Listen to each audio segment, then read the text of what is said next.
Bet on Bears fans, another edition of the Chicago Bears podcast coming your way. Pat the designer, Courtney Cronin back at it again. Bears take on the Cleveland Browns this week. There's a lot at stake here. Jesus, let me run that back. I don't even want to make that mistake. Matt Eberflus. Kill me. 3, 2, 1.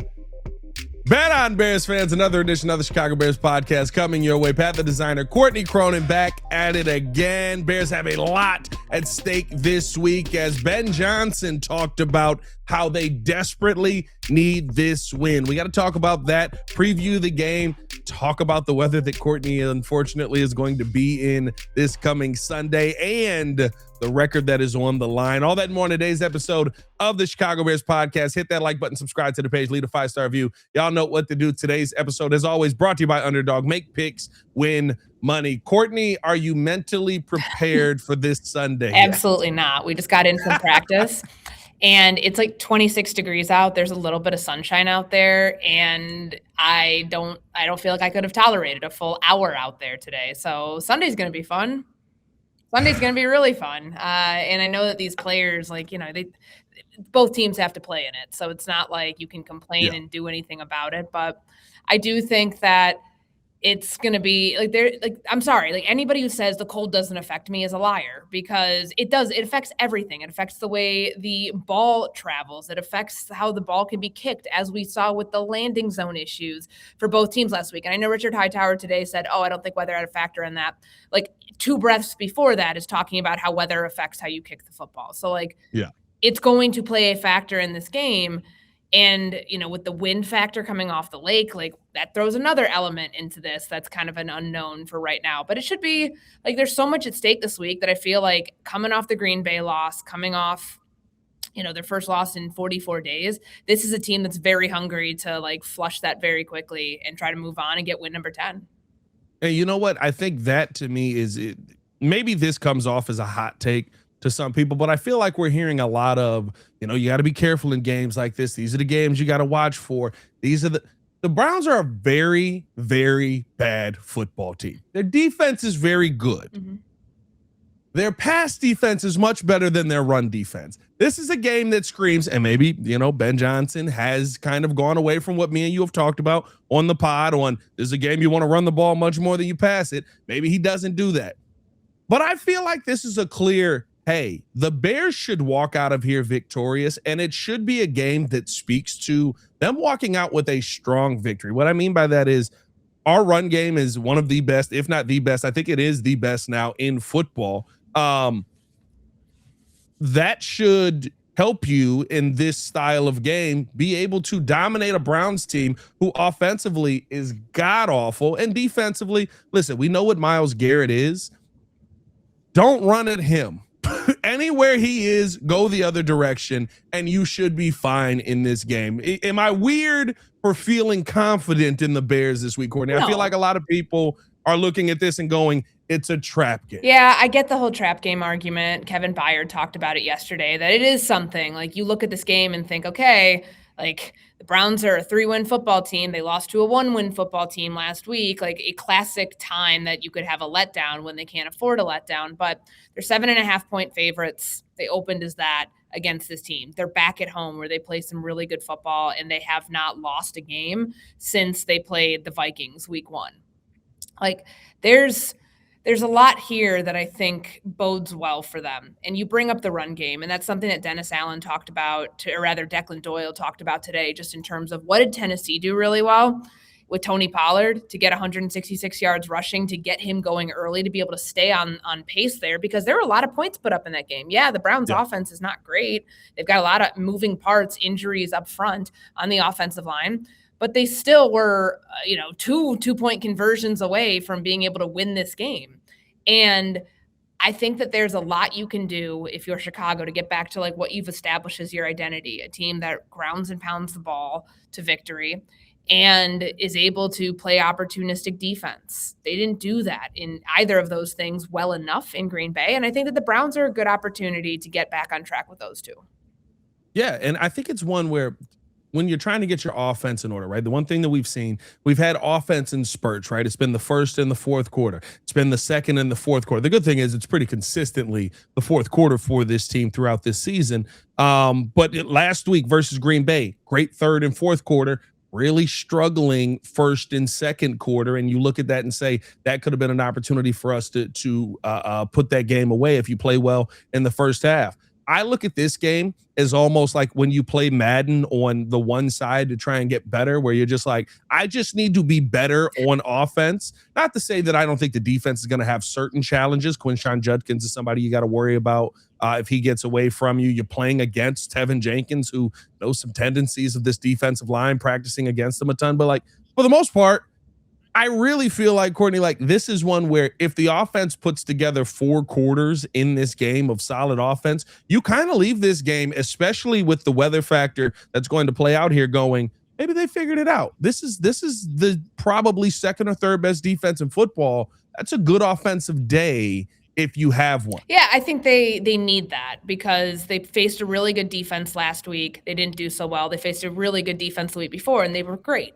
Like, how can you get that more consistent? How can you play better football up front? How can you take advantage of some of their, the tendencies that they show? They run a wide 9. So obviously where Myles Garrett's going to be lined up, it's going to stress your offensive line differently than previous weeks. But it's not like they haven't faced great pass rushers. Like Ozzy Trapilo at left tackle, it's not allowed a sack this season, but has had some up and down moments in back-to-back starts. Now, he's also been tested by facing Micah Parsons last week. He faced TJ Watt 2 weeks before that when he started over Theo Benedette. He's faced Max Crosby before. Like, this is another challenge, and it's probably the biggest challenge of all because the guy's closing in on the sack record, and you don't want to be the team that gives that up. Now, obviously, he would have to have 3 to be able to get it because of where he's at right now at 20. I think by the end of the season, he's on pace to finish with 26 sacks. He'll get it at some point.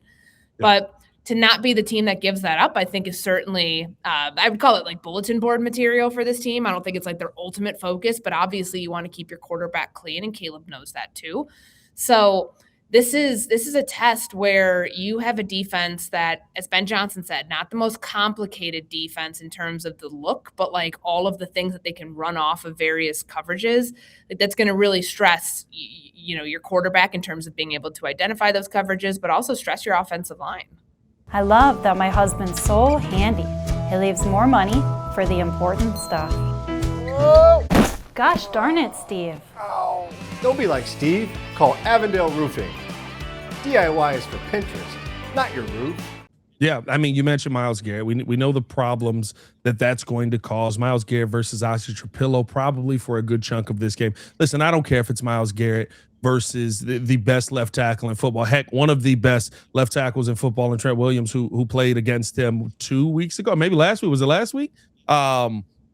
Said, I never want to play him again. 2 weeks ago. Like, I think that was one of those moments where mentally you go, that might be a career. Let's hang it up, boys. Like when you hear comments of I never want to see this guy again, that's the kind of player that you get on the other side. So I don't think that this is going to be a phenomenal day for Ozzy, but I am intrigued to see kind of what kind of game plan Ben Johnson is going to be able to put together, because I'll be honest with you, Courtney, like you want to talk about baptism by fire here for Ozzy Trapilo. He starts off with Max Crosby in one of his first starts ever. He moves over to TJ Watt when he finally gets back into the game. He then gets Micah Parsons, and now he gets Myles Garrett. Like, this guy can't catch a break in his rookie season. Yeah, I mean, I think it's a good baptism by fire, though. And the way that he's been able to, on the fly, learn this position, master this position, and play this position at a pretty good level is by facing really good competition. Like everything that you've taken away, the pass rush moves you faced in week 4 when you were playing on the right side of the offensive line against Myles Garrett, and then having to flip your footwork, flip your brain, flip your hands to play on the left side. Like he's gotten a good education throughout the season in doing it. Now, Myles Garrett and some of the speed to power moves, like all of his repertoire is best of the best. So like, I think the hard part is you can't really replicate that in practice. Who's going to be your Myles Garrett on the scout team? You send 2 guys at Ozzy Trapilo the entire time, and they're both supposed to push him. Yeah, I mean, I don't know how you simulate it. I think, but it's not just the Bears who have that problem because your best pass rushers aren't going to be on scout team. They're going to be, on defense going against your scout team offense. So that, like, I just think that that's such a big challenge that they're going to have to face on top of the fact that, the offensive line's been playing really good football right now. And the way that they've been able to pass protect, but also, I mean, really run block for the guys behind them. I just feel like there's ways that you can mitigate some of the challenges that you expect to face against a guy like that by doing the obvious thing here, which would be run the football at him. We've heard all those things, or run the football away from him. However you want to handle it, like there's a way around. Run it away from him. I get it. I mean, like I get it. But if you're dedicating a lot of attention on that side, and then that could potentially free you up to do something, kind of on the backside of the play, whatever it is.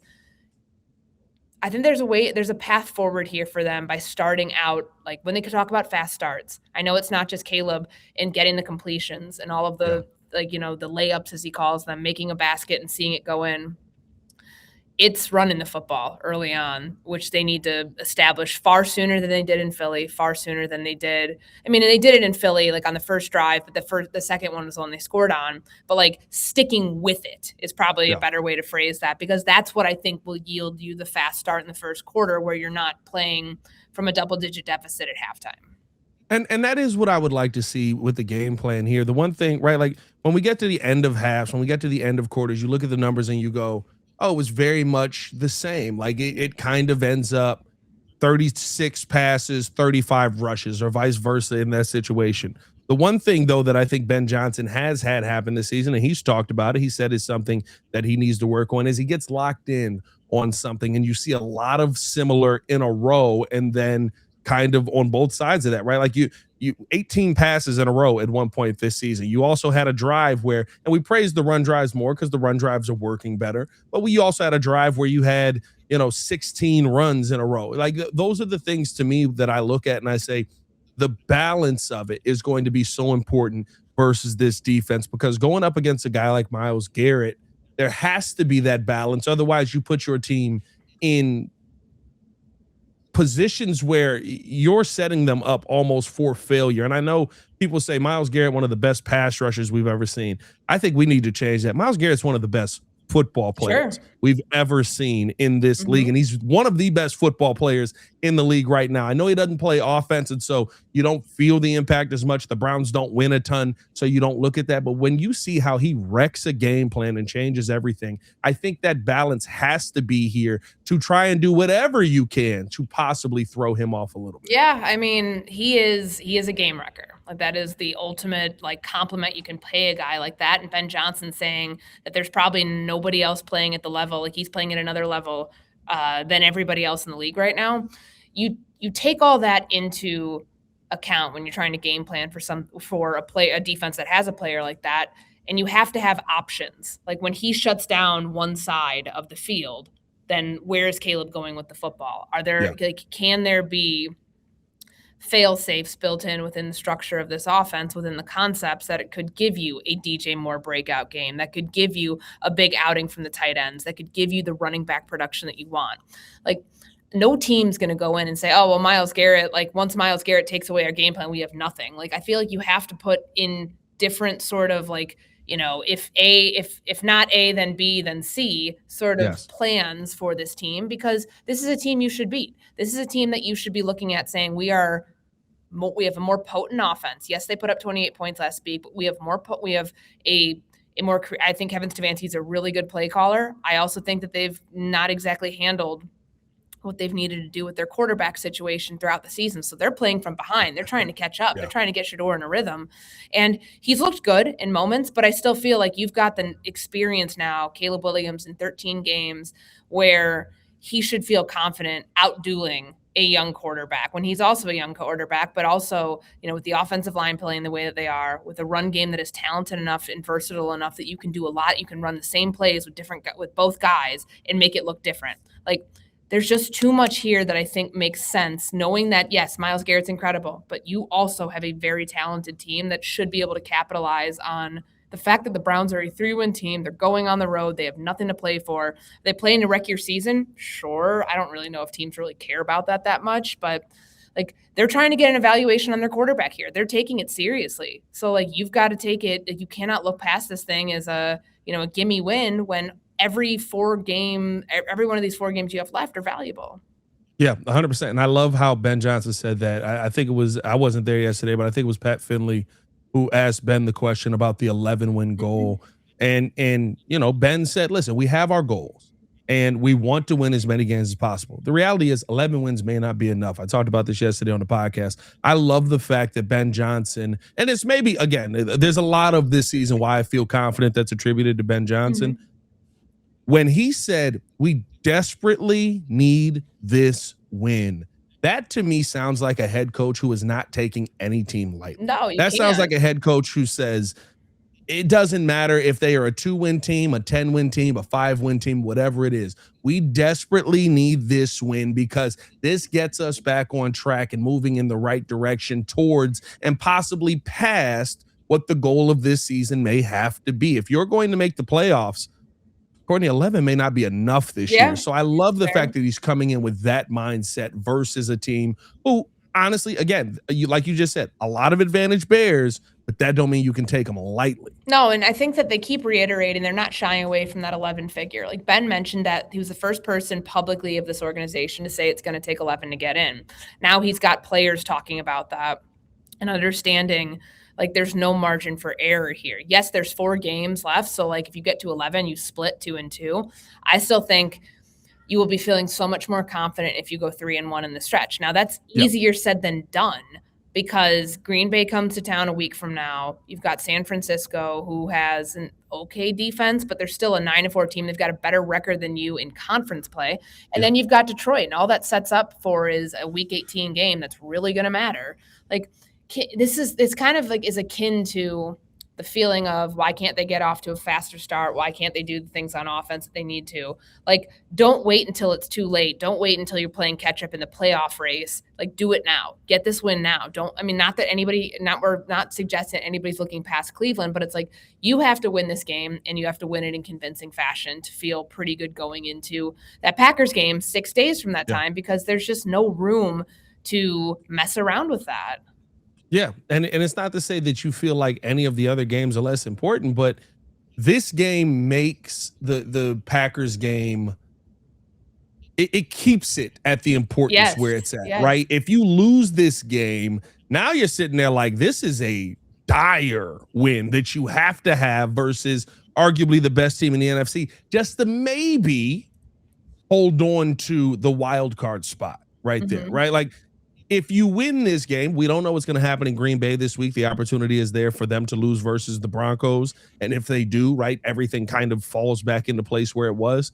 Like, those are the things where I love the fact that Ben Johnson's coming with the mindset of let's keep controlling our destiny. Let's not put it in the hands of somebody else to decide whether we get in or not. If we keep winning, we decide whether we get in. And I think that that's going to be so that mindset makes me feel like this is a game where not only can the Bears win it, but it should be a game where, as we talk about the strengths, the Bears should be able to come out with that Ben Johnson mindset we've seen all season and dominate it. There's only been 2 games this season, Courtney, where the Bears have not scored 21 points. And I'll tell you what, the Browns can't score 21 points in regular conditions. They're not going to score 21 points. More than likely, if they do, it'd be very surprising, especially with the weather conditions that are going to happen this Sunday. I believe this is going to be the coldest game by a lot that Shedeur Sanders has ever played in. And I believe the speculation is last week versus Green Bay. By the end of that game, may have been the coldest game that Caleb has played. Yeah, I think so. The record, I think, for him is 1-2 in games that it's below freezing. But that obviously that's a very strong range of temperatures or big. 32 is a nice day. Yeah, I mean, honestly, a lot of guys would take 32 degrees over, other days that are considered freezing. But like, both teams have to play in it. Both teams will be affected by it, like in the same way, maybe not, but. Like all you can do is prepare for it. Try to stay as on top of equipment. Don't let your equipment beat you in anything like this. I mean, it's just simple things. But I think for a young quarterback like Shedeur is, I would venture to guess, just like Caleb, this will be the coldest game that he's ever played in on record.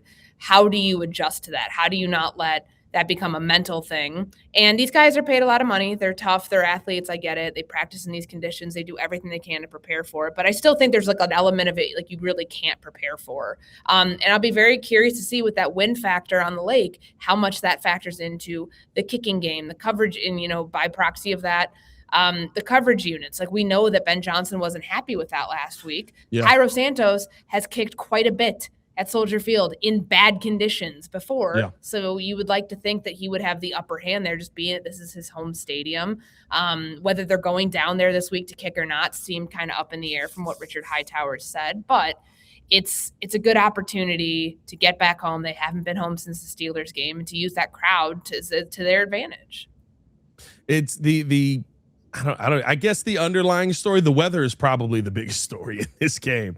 The underlying story here is the fact that there's an opportunity for Myles Garrett to break the single season sack record versus the Chicago Bears. And I know that sounds crazy because he's 3 sacks away, but Myles Garrett is an absolute monster and has a couple of 3-sack games this season. So when you take that into account, Courtney, is that on the minds of the players up there? Is that one of the things that they're like, listen, it's something that we have to avoid because you don't want to be on that highlight reel forever? Yeah, you have to ID the guy that you expect to be the game wrecker, somebody who could just blow up your whole game plan, and they know that player is Myles Garrett. Now, how you say that in theory, it's one thing, versus in reality, it could be completely different. It could be completely like, just where they line him up. Like, they can play this guy off the edge. They can play him at inside linebacker. That's the beauty of Jim Schwartz's defense, where they can move him around and have him rush from spots that, like, I don't. Of course, you're going to look at a matchup with a rookie left tackle and say that's probably the most favorable matchup for him. But don't be surprised if he's coming up through the middle. Don't be surprised if he's coming off the edge on the other side against Darnell Wright. Like, they line him everywhere. I think what Ben Johnson wants to do, based on what we've seen with how they've handled some of these other pass rushers, it's okay to live in max protection. It's okay to have somebody next to Ozzy to prevent that side from Caleb's blind side from becoming vulnerable.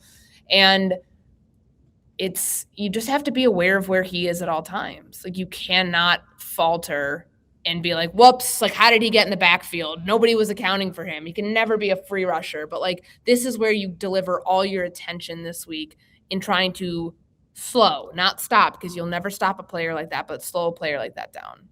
Yeah, I mean, the looking at his numbers this year, I mean, he's got a 5-sack game versus the Patriots, insane. 4-sack game versus the Ravens, insane. 3-sack game versus the Raiders, absolutely insane. He's kind of picked that up. After having 3 games early in the season where he did not record a sack, I would assume that Ben Johnson probably looks heavily at that Lions, that Vikings, and that Steelers matchup that the Browns had and says, this is a style of game plan that we need to focus in on. By the way, 3 teams that are very big on trying to run the football first and trying to get out and punch you in the mouth, where what you want to do is get your offensive line comfortable. And we know every offensive lineman ever has said this. You're more comfortable going forward, trying to run the football, than you are dropping back and giving ground to a player like Myles Garrett. So we'll see what ends up happening there. Hopefully this Bears team is able to figure it all out here. We got to get to our underdog play, Courtney, because to me, this is going to be a very, very interesting weekend. We didn't have Jurko on the pod yesterday, so we got Jurko's underdog play for today. And Jurko going anytime touchdown here, Courtney. I think that this is an interesting one because anytime touchdown for Quinshon Judkins, who, if everyone remembers, Shedeur Sanders was pulled on the 2-point conversion last week for a Quinshon Judkins Wildcat opportunity. Courtney, are we going to see some Wildcat this week from the Cleveland Browns? I mean, you're going to be anticipating it because they have shown it in the low red zone that's where they want to use it. Now, it's a look that I think they said they've had up since the Miami game. So it was at like week 11 for them. Yeah. And they don't always like utilize it. They don't always run it. But they tried to last week. And whether that was a byproduct of, I mean, Kevin Stefanski took the blame for that, like, as to why they went with Quinshon Judkins on the second 2-point attempt that would have tied them the game. And they did not, they took Shedeur off the field, which is crazy. But I think They hate him, Courtney. It's okay to say it. Stefanski hates him. if your logic is because he fumbled on the last 2-point conversion, it just feels a little like still kind of like a straw man argument. But like one thing that like they have to be aware of, and Kevin Byard talked about this yesterday because I was curious. Like I was like, what do you like when they use the Wildcat? Because they're trying to give you an unscouted look. They're trying to give you something that surprises you in the moment where you think, oh, the quarterback's supposed to be here. Like he said, it's like whether Shador's in the game or not, like, can they work? Like there's other things that they can do off of that, whether they're running like a play off of it with the running back, whether they're trying to throw out of it. He threw out of it last week out of desperation because he dropped back and he felt pressure immediately. But he's like basically defending the Wildcat is 10 on 11 because now you have to take the guy. If you put the quarterback out there, you're probably taking the post safety out. You're trying to make sure he's hovering over the quarterback, and then there's like an extra hat. So hat on a hat, you're trying to figure out who your guy is.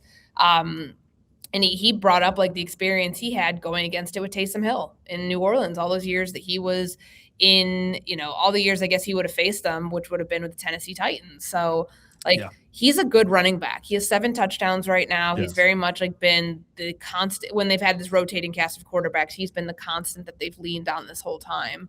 And I think they'll have their work cut out for them because we saw how Josh Jacobs wasn't like super explosive from the jump, but wore them down to a point where when he could act on that 3rd and 2 and that 21-yard that run that he had to set up the touchdown, that's where he did. And look how many missed tackles were on that one play. They had a lot of missed tackles last week. Could that be the weather? Could it be other things? Yes. Could it be the weather this week? Could it be other things? Yes. Like I think that's something that they absolutely have to like be aware of, knowing that Judkins is somebody that they lean on a lot, and he's somebody that you're going to see a big part of their game plan. Let's hope that anytime touchdown comes in, but that is the only touchdown of the game. Make sure that you guys download the app today. Sign up with the promo code CBP to score $75 in bonus entries when you play your first $5. That's promo code CBP. Underdog, make picks, win money. EOQ, the disclaimer.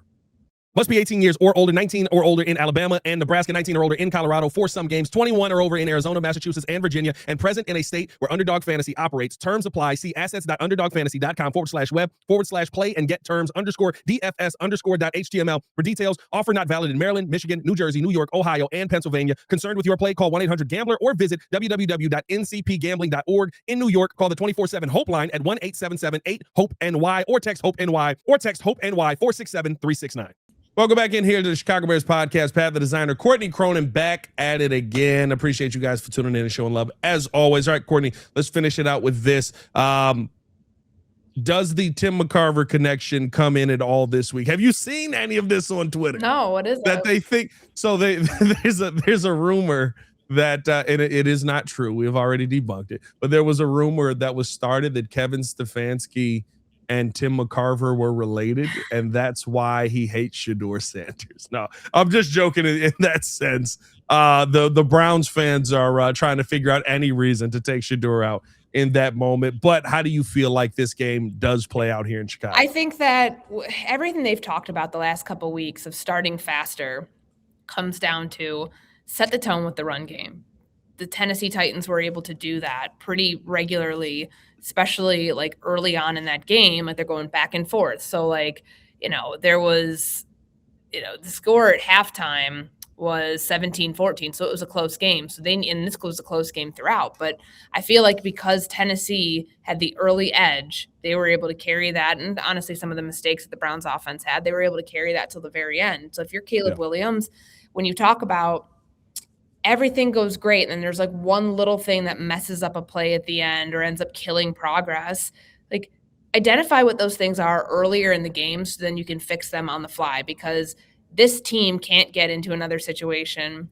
Like you play tight at that point. Like I don't care how good you are, how veteran led you are. Like if you are trailing and you realize you only have so few chances left to punch wins to get to the playoffs, then you're going to be playing tight. So that to me is ultimately, and with the weather conditions and everything else, you've got to get your ground game going early this week.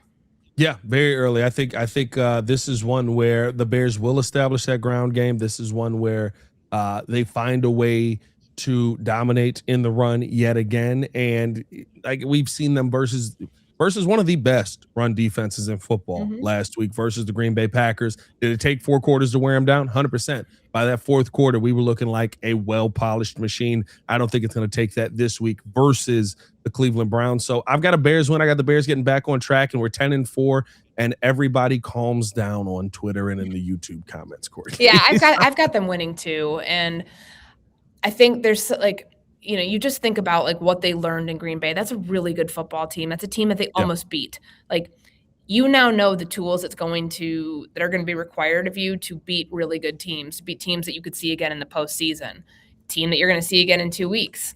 Like, utilizing that sort of mindset to not like give Cleveland any sort of edge. Like, this to me feels like a trick play game. It really does, kind of, because that's how Cleveland felt, like coming off the Baltimore loss, where it's like, all right, rid all of that, like try to flex, get in your bag a little bit, catch them off guard, because they're still a young team on offense. So if you can, you know, steal extra possessions through the play of your opportunistic defense, get your offense out there to put up points. You mentioned it, like they're not a team that's going to be consistently putting up 29, 30 points a game. Like, outside of last week against a 1-win Tennessee Titans team, 8 points in the loss to San Francisco.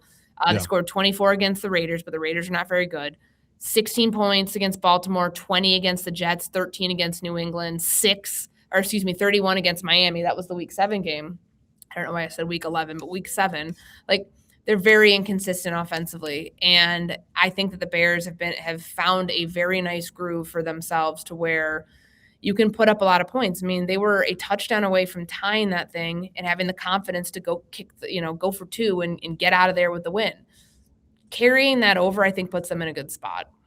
Yeah, and remember that Miami game, that was a Quinshon Judkins game, so something to watch out for there. He had a big day that day, but in very different weather conditions. We'll see what ends up happening. Hopefully this Bears team finds a way to get a dub in this game. Let us know how you guys feel in the comments below. I'll be down there talking with you guys as well. As always, for Courtney Cronin, it's your boy Pat the Designer, back at it again. Y'all stay safe out there, Chicago. Bear down, one love. Let's find a way to get 10 wins. 10-win season.